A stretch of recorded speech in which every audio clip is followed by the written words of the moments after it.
Over at the National Assembly, rival parties had until 2 p.m. today to try and reach some sort of a compromise to finally get things moving again.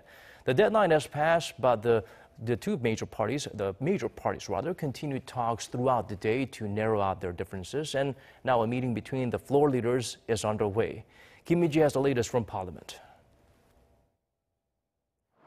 After a morning meeting between the floor leaders of the country's four negotiating parties bore no fruit, the baton was tossed to the deputy whips to carry on the talks in hopes of reaching a compromise.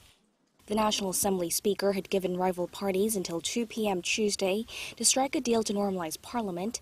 However, the deadline came and went, with parties saying they will continue negotiations throughout the day. The biggest area of contention is the introduction of a bill aimed at launching an independent council probe into an online opinion rigging scandal, allegedly involving a lawmaker of the ruling Democratic Party of Korea. A blogger with the username Drew King is known to have used a computer program to manipulate the number of likes for comments critical of the Moon Jae-in administration. There are also suspicions that the blogger may have been engaged in rigging activities in the run-up to last year's presidential elections. The blogger is also known to have ties with ruling party lawmaker Kim Kyung-soo, with opposition parties questioning whether Kim was aware of the manipulation scheme. The ruling party has said that it would accept the probe, but on the condition that opposition parties simultaneously vote on the government's extra budget bill.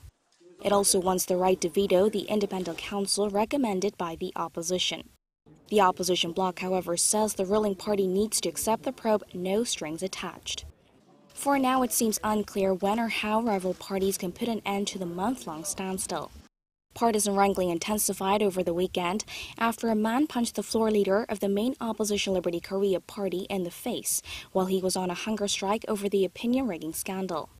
Although the exact reason for the assault is unclear, the suspect is known to have been critical of the Conservative Party.